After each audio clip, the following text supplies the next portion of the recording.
পাঠ ৭৬-এর ২ কণিকা রবীন্দ্রনাথ ঠাকুর।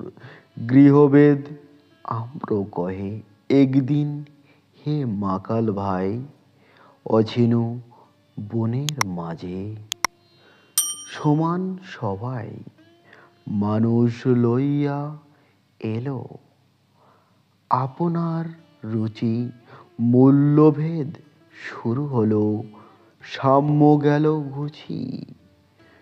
গরজের আত্মীয়তা কইল ভিক্ষার ঝুলি, টাকার থলি রে আমরা কুটুম্বদহে ভুলে গেলি কিরে। থলি বলে কুটুম্বিতা তুমিও ভুলিতে, আমার যা আছে গেল তোমার ঝুলিতে কুটুম্বিতা।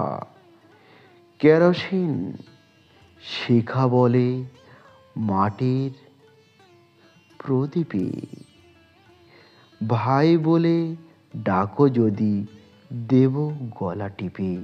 হেনকালে গগনেতে উঠিলেন চাঁদা, কেরোসিন বলে ওঠে এসো মোর দাদা। উদার চিরতা নাম